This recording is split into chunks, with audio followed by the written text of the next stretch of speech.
तो सर और कौन कौन से विकल्प हो सकते हैं चांदी को लेकर जो कि आने वाले टाइम में ये मास लेवल तक जाए, क्योंकि अभी भी देखा जाए तो ये केवल कुछ मतलब कमोडिटी सेक्टर में और आप कहें तो इंडस्ट्रियल सेक्टर में इसका ज़्यादा दखल है, मतलब अभी भी ये मास लेवल पे नहीं गया है। तो इसमें आपको क्या लगता है सर? सर देखिए, आज अगर हम इंश्योरेंस की बात करते हैं तो वी हैव इंश्योरेंस एजेंट्स, या जो जी हम एडवाइजर बोलते हैं। जी वैसे ही अगर म्यूचुअल फंड बोलते हैं तो म्यूचुअल फंड के एडवाइजर है। जी बॉन्ड है तो बॉन्ड के भी ट्रेजरी वाले एडवाइजर्स बने हुए। बट जी कहीं भी हमने गोल्ड सिल्वर के एजेंट्स या एडवाइजर है ही नहीं हमारे पास। तो अब तक इंडिया में गोल्ड सिल्वर किसी ने बेचा ही नहीं है।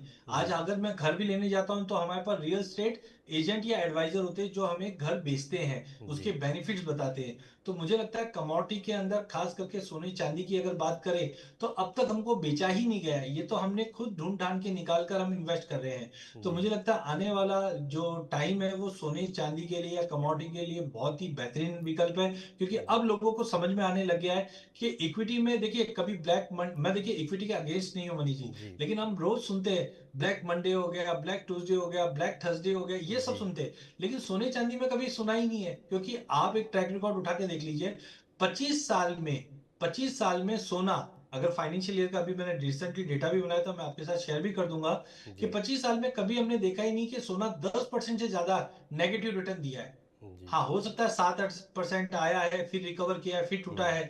लेकिन 10% से ज्यादा का रिटर्न नेगेटिव क्लोज दिया ही नहीं है। और आप जी देखिए इक्विटी में जब जब करेक्शन आया है, चाहे 2008 की बात कर ले, जी 2002 की बात कर ले, 2020 की बात कर लो, जब जब इक्विटी में डर बना है सोने ने चमक दी है। तो मुझे जी लगता है अगर आप अपने पोर्टफोलियो में 20% भी अगर सोने को डाल दोगे तो आपके रिटर्न बेहतर बनते हुए दिखाई देंगे। क्योंकि जब इक्विटी चलेगा तो सोना स्टेबल भी रहेगा तो इक्विटी से रिटर्न मिलेगा। लेकिन जी जब इक्विटी में डर बनेगा, इक्विटी में करेक्शन आएगा, तो सोना आपको बेटर रिटर्न देगा। तो मुझे लगता है कि सबके पोर्टफोलियो में एटलीस्ट 20% कमोडिटी मतलब सोना और चांदी अगर जी निवेशक रहेगा तो अच्छे रिटर्न भी बनेगा और सेफ्टी भी मिलती हुई दिखाई देगी। जी सर, जैसा कि सोना को कहा भी जाता है सेफ हेवन माना जाता है, और इसीलिए माना जाता है कि मुसीबत के टाइम पे ये आपके काम आता है। तो सर ये बहुत बड़ी बात है, और लेकिन बस ये है कि लोगों में जितनी तेज़ी से जागरूकता बढ़ेगी उतना ज़्यादा इसमें कमोडिटी में और निवेश होगा। सर कमोडिटी से बात कही जाती है कई बार कि कमोडिटी छोटे लोगों का खेल नहीं है, बहुत बड़े लोगों का खेल होता है, खासकर इन्वेस्टमेंट करें तो इसलिए भी आम जनता, हम लोगों ने फेसबुक पे एक लाइव किया था, उसमें सवाल था, तो लोगों के कई सारे लोगों के यही सवाल थे कि हम लोग कैसे निवेश करें, वो तो बड़े लोगों का गेम है, उसमें एक आम निवेशक घुस ही नहीं पाता है। तो इस पर आप क्या कहना चाहेंगे सर? तो मुझे लगता है कि ये थोड़ी सी गलत मार्केटिंग की गई है। जैसे पहले अगर आपको ध्यान है तो हम लोग जब ब्रश करते थे तो हम बोलते थे हम लोग नमक से करते थे। तो जी अब जाकर क्या पूछा जा रहा है 20 साल बाद कि क्या आपके टूथपेस्ट में नमक है? जी तो बिल्कुल। सिमिलरली आप देखिए सोना चांदी, जब इंडिया को सोने की चिड़िया बोला जाता है, हम्म, कमोडिटी में आज आप देखिए इंडिया के हर स्टेट में कोई ना कोई कमोडिटी की पॉपुलैरिटी बनी हुई है। जी तो सबसे ज्यादा तो इन्वेस्टमेंट कमोडिटी में ही हुआ है। जी लेकिन हमने देखा कि धीरे धीरे लोगों को इक्विटी के पीछे एजुकेट किया गया है, जागरूक जी किया गया है कि जी इसमें रिटर्न बनेगा। आज मुझे बहुत जन बोलते हैं कि इन्फ्लेशन, मैं इक्विटी में निवेश करता हूँ, म्यूचुअल फंड में निवेश करता हूँ क्योंकि मुझे इन्फ्लेशन को बीट करना है। जी तो मनीष जी, मैं उससे एक ही सवाल पूछता हूँ, इन्फ्लेशन होता किससे है? इन्फ्लेशन होता है जब कमोडिटी महंगी होती है। जी और कमोडिटी में ही जब मैं निवेश कर सकता हूं तो मैं डेफिनेटली रिटर्न मिला पाता हूं। अच्छा, दूसरा सवाल था आपका कि छोटे लोगों के लिए नहीं है। जी बिल्कुल छोटे लोगों के लिए भी है, बड़े लोगों के लिए भी है, हर तबके के लोग इन्वेस्ट कर सकते हैं। जी आज अगर आपको सोने में निवेश करना है, आप 1 ग्राम सोना भी डिजिटल माध्यम से इलेक्ट्रॉनिक फॉर्म पे आप ले सकते हो। जी आज एक्सचेंज के ऊपर अगर मैं बात करूं तो 1 किलो का कॉन्ट्रैक्ट है। आप 1 किलो सोना ले लीजिए, 100 ग्राम ले लीजिए, 10 ग्राम ले लीजिए, 8 ग्राम ले लीजिए, जी 1 ग्राम ले लीजिए, आपके सब अवेलेबल है। चांदी में भी हमारे पास 30 किलो चांदी है एक्सचेंज के ऊपर, हमारे जी पास मतलब एक्सचेंज के ऊपर जी जी अवेलेबल है। तो 30 किलो चांदी है, 5 किलो चांदी है, 1 किलो चांदी भी अवेलेबल है। जी साथ में अगर हम देखते हैं तो अब म्यूचुअल फंड में भी अगर आप देखोगे तो एज लो एज ₹500 भी आप निवेश कर सकते हो ईटीएफ में। तो जी कहने का मतलब अब प्रोडक्ट सब अवेलेबल है। खाली जो मुझे मिसिंग लग रहा है वो है एजुकेशन, कि जी लोगों को एक भ्रम बनाया हुआ है खाली इक्विटी ही आपका उद्धार कर सकती है, रिटर्न दे जी सकती है, इन्फ्लेशन को बीट कर सकती है।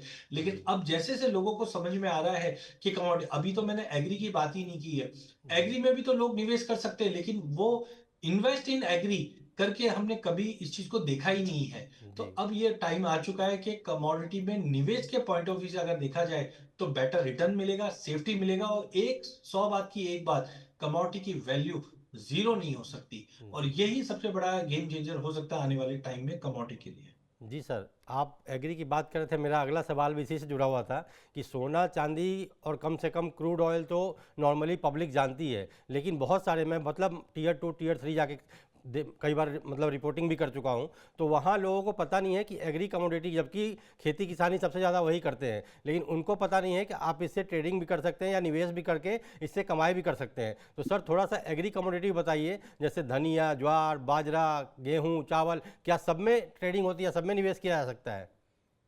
बिल्कुल, देखिए ट्रेडिंग इसका मतलब एक्सचेंज ही खाली एक ऐसा जरिया है, ऐसा नहीं है। जी आप फिजिकल में बिना एक्सचेंज के भी कर सकते हैं, बट एक्सचेंज पे आने से बेनिफिट ये है, एक तो आपको प्राइस की अश्योरिटी मिल जाती है जी कि प्राइस आपको सही मिल रहा है, क्वालिटी सही मिल रही है, और जी डीमैट के ऑप्शन मिल जाते हैं। दूसरा, मैंने काफी निवेशक को डरते हुए देखा है। आज मनीष जी, अगर मैं आपको बोलता हूँ 100 शेयर रिलायंस के लेना है, तो आप खुशी खुशी ले लोगे, क्योंकि आपको मालूम है मैं वो 100 शेयर रिलायंस के डीमैट में डाल सकता हूँ। जी लेकिन अगर मैं आपको बोलूंगा 2 ट्रक भर के हमको हल्दी लेनी है, तो जी आप घबरा जाओगे कि मैं हल्दी रखूंगा कहाँ पे। तो हम्म, ये एजुकेट करने की जरूरत है। जैसे आप शेयर को डीमैट में रख सकते हो, जी वैसे ही कमोडिटी को भी आप डीमैट में रख सकते हो और निवेश करके चल सकते हो।